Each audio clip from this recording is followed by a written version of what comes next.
25 février 2024 et qui avait une motivation exclusivement politique. Cela a fait un tollé. Les gens ont compris qu'en réalité, ils cherchaient à couvrir, disons, leurs partisans, c'est-à-dire les partisans de PASTEF, et jetaient en pâture les forces de défense et de sécurité, parce que ces forces de défense et de sécurité ne pouvaient pas évoquer motivation politique pour se soustraire, disons, à une condamnation donc, de nos juridictions. Donc c'est clair et net que cette proposition était dangereuse et irrecevable. Ça, c'est le premier. Par la point, ils sont venus faire un amendement dans lequel ils ne parlent plus maintenant de motivation exclusivement politique, pour ne parler donc d'exercice de droits liés à une liberté publique ou bien l'exercice d'un droit politique. C'est-à-dire tous les faits donc, criminels ou correctionnels se rapportant à des manifestations ou bien à l'exercice d'un droit démocratique ou d'une liberté publique, que ces faits sont purement et simplement amnistiés. Mais il faut comprendre qu'entre motivation politique et l'exercice d'un droit démocratique ou d'une liberté publique, c'est du pareil au même. Ça renvoie à l'élément moral. C'est-à-dire qu'en réalité, PASTEF cherche aujourd'hui à protéger ses militants au détriment donc des forces de défense et de sécurité qui ne peuvent pas évoquer ces motivations. Donc, c'est pourquoi, je pense que mes camarades ici l'ont dit et réitéré, c'est l'objet principal de cette conférence de presse. La République des valeurs exige une abrogation totale avec possibilité de rétroactivité. Parce que dans leur campagne d'enfumage, PASTEF a considéré que l'abrogation ne pouvait pas rétroagir. Ce qu'il faut comprendre, c'est qu'il y a le principe en droit qui dit que la loi ne dispose que pour l'avenir. Mais il y a 3 exceptions à ce principe. C'est-à-dire que ce sont les lois pénales plus douces. Ça ne s'applique pas dans le cas d'espèce. Les lois interprétatives, c'est ce pourquoi Amadou Ba, il a essayé de parler d'interprétation. En réalité, il ne s'agit pas d'une interprétation de la loi, mais il s'agit tout simplement d'une modification. Et dans ce cas d'espèce, il n'y a pas de rétroactivité. Le 3e cas de figure qui s'applique à notre cas, c'est les lois déclarées expressément rétroactives. Et ici, la République des valeurs, en demandant une abrogation totale de cette loi, demande parallèlement aussi à ce que cette abrogation totale rétroagisse. En ce moment, elle pourra couvrir les événements, les faits courus entre février 2021 et février 2024. Maintenant, pour en revenir à la deuxième question, vous avez dit tout à l'heure que Ousmane Sonko, effectivement, il a dit que le ministre de la Justice est un personnage politique. Donc, il obéit donc à cette directive qui lui demande d'arrêter Massamba ou Mademba, il va procéder à son arrestation. Est-ce que la plainte que nous avons déposée ce matin, est-ce qu'elle a des chances de prospérer? Bon, vous savez, nous, au niveau de la République des valeurs, nous sommes des républicains. On l'a toujours évoqué. Nous croyons, nous avons foi en nos magistrats. Nous avons une justice aujourd'hui qui ne peut pas se mettre aux ordres, disons, d'un pouvoir qui se cherche. Parce que si on respecte le principe de la séparation des pouvoirs, nous avons foi en tout cas au 3e pouvoir, c'est-à-dire le pouvoir judiciaire. Nous n'avons pas porté plainte auprès de Ousmane Sonko, encore moins des autorités administratives, du pouvoir exécutif, mais nous avons porté plainte devant l'autorité judiciaire, comme nous l'avions fait pour le cas Karim Wade. Et tout le monde a vu qu'effectivement cette plainte a prospéré. Nous avons porté plainte aussi au niveau de l'ONAS. Bon, en tout cas, nous avons bonne foi que cette plainte va prospérer. Donc c'est pourquoi, étant donc des hommes de valeur, des hommes imbus donc de justice, qui croient en notre justice, nous avons foi en tout cas à ce que la plainte que nous avons déposée ce matin, donc, ça sera traité avec toute la diligence requise. Résumé ci wolof. Bon ci wolof li ñu doon expliqué xam ngeen ne ñu suñu position ci mbirum amnistie bi dafa leer. Le député Thierno Alassane Sall déposé woon na benn proposition de loi boo xam ne ci biir proposition bi dafa demandé woon à ce que maanaam événement yi xewoon 2021 entre février le 1er février 2021 ba le 25 février 2024 pour que événement yooyu nga xam ne dañ ko amnistie dañu voté benn loi d'amnistie bi nga xam ne Macky Sall ak ay ñoñoom ñoo ko voté lu woon pour tout simplement protéger seen arrière moom dafa ne woon proposition boobu maanaam loi boobu nañ ko abrogé totalement waaye bi mu ko déposé waa Pastef comme que proposition bi arrangé wu leen ñu commencé d' abord di indi ay arguments yoo xam ne taxawul d' abord dañoo njëkk ne Thierno Alassane Sall warul déposer proposition de loi ndaxte ñoom ñoo ko njëkk a déposé te loolu amul loolu c' est archi faux parce que assemblée nationale boo ko déposé proposition de loi dafa am benn ordre bu muy topp donc bu ko defee day am signature ak yooyu loolu amul te bu fekkoon ne waa Pastef déposé woon nañ proposition de loi su boobaa ñëpp dañ ko yëg yéen ñi taskatu xibaar yi di ngeen ci jot donc mu nekk encore benn campagne de dénigrement boo xam ne taxawul. Deuxième argument bi ñu wax nee nañu proposition bi nga xam ne moom la Thierno Alassane Sall député honorable député Thierno Alassane Sall déposé dafa am ay incidences financières maanaam respecté wul li nga xam ne moom la constitution bi wax maanaam article 82 maanaam proposition bi dafay indi ay charges wala dafay wàññi ay charges parce que article 82 dafa ne proposition de loi bu fekkee dafa nar a yokk ay charges ci trésor public wala mu wàññi en tout cas ressources yi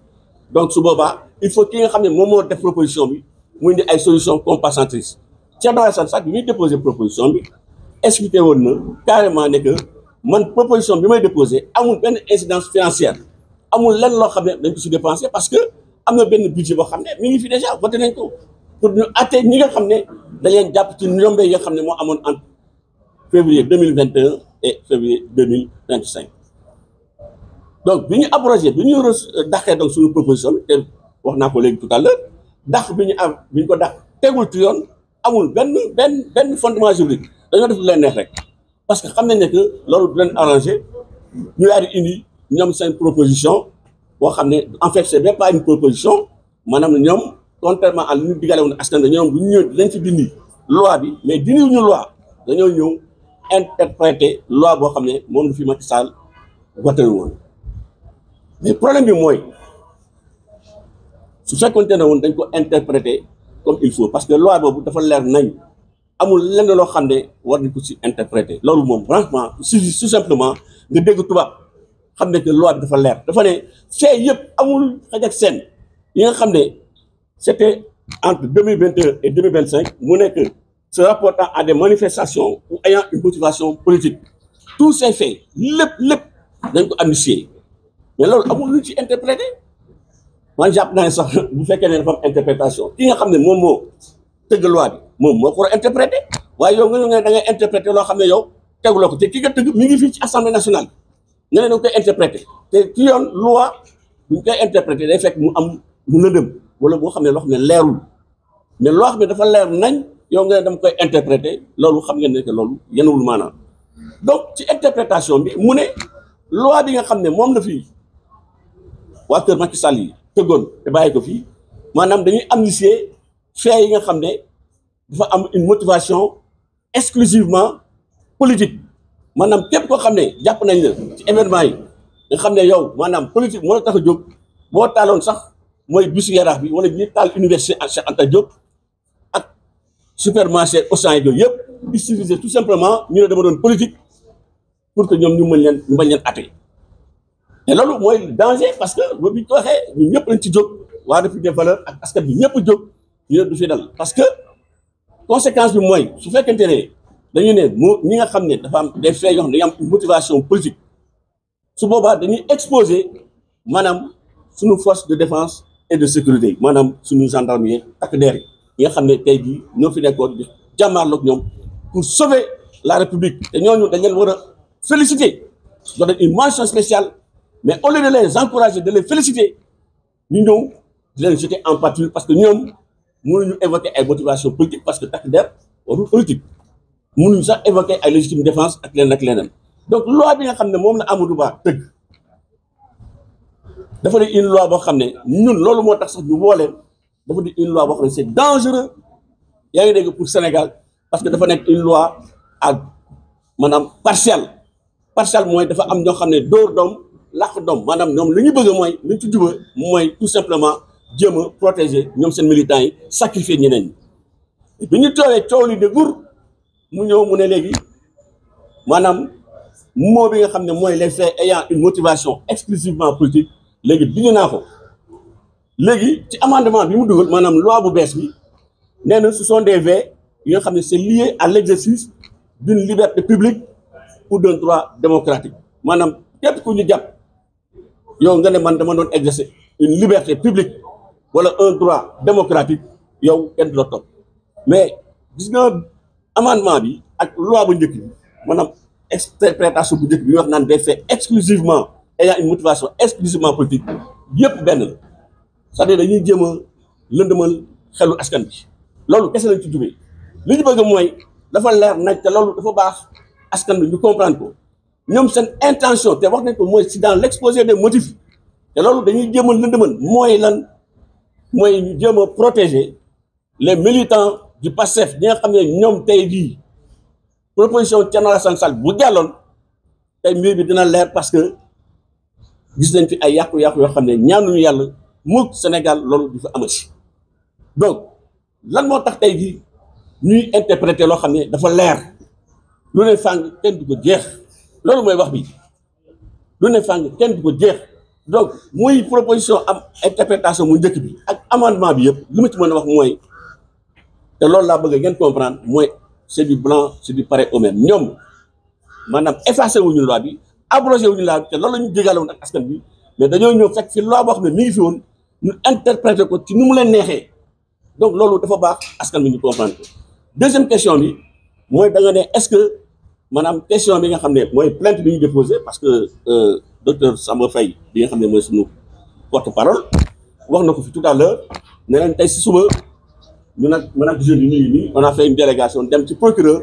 jébal ko benn plainte ak benn dénonciation par rapport ak sunu milliards yi nga xam ne moom la gars yi di distribuer sans fondement juridique amul benn base légale ñoom daal ñu ngi def lu leen neex di jël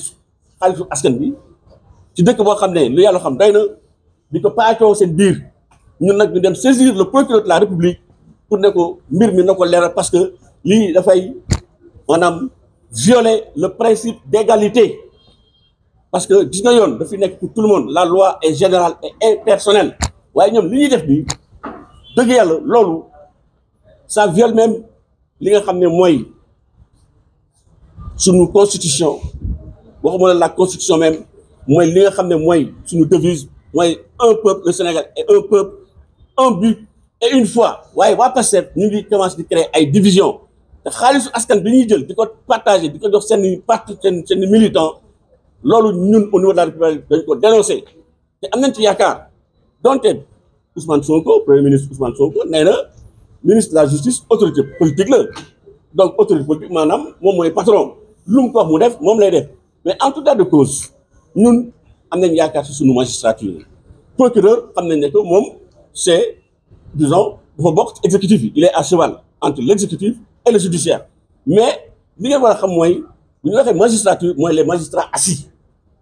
les magistrats assis mooy ñooñu dañu am ce qu'on appelle le principe de l'inamovibilité ñoom ils sont indépendants ñoom ñooy atte procureur du atte loolu il faut nit ñi xam ko Ousmane Sonko du moom mooy atte moom si boppam c'est un sujet de droit moom si boppam dañu ko war a atte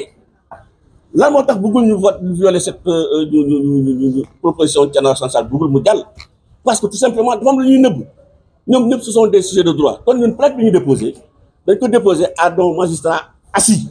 ñi nga xam ne ñu ngi joxe ay décisions de justice tous les jours te wax dëgg yàlla vraiment kenn du fi wax parce que ñu ngi koy tous les jours porté nañ fi plainte bu fi Karim Wade bëggee jalgati yoon constitution bi bëgg nëbal pour nekk candidat mais bi ñu porté plainte def suñu recours alhamdulilah rabbi alamin jox nañ ñu ndam donc moo tax ñun am nañ yaakaar ne que plainte bi ñuy déposé ce matin donc dinañ ko diligenter et su ko defee donc magistrats yi nga xam ne en tout cas ils sont là pour rendre la justice au nom du peuple sénégalais dinañ joxe la bonne décision mooy lan mooy ñu condamner ñi nga xam ne ñooy def ñaawteef yi ñi nga xam ne ñu ngi jël alalu askan bi di ko paacoo seen biir alors que ñu ngi nii li yàlla xam day na Sénégal sonn na donc vraiment donc loolu la amoon pour wax fekkee am na leneen loo leen posé on est là merci.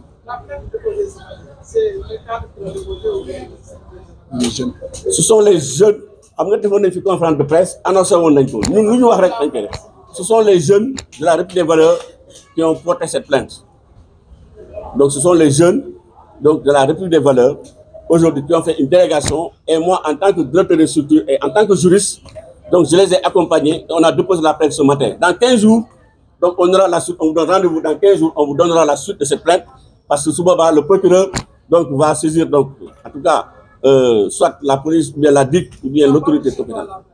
La plainte porte principalement sur l'objet de la plainte, comme je le disais, c'est par rapport aux indemnités, les indemnisations, soit disons indemnisation, parce que quand on parle d'indemnisation, ça suppose une décision de justice. Mais on a constaté que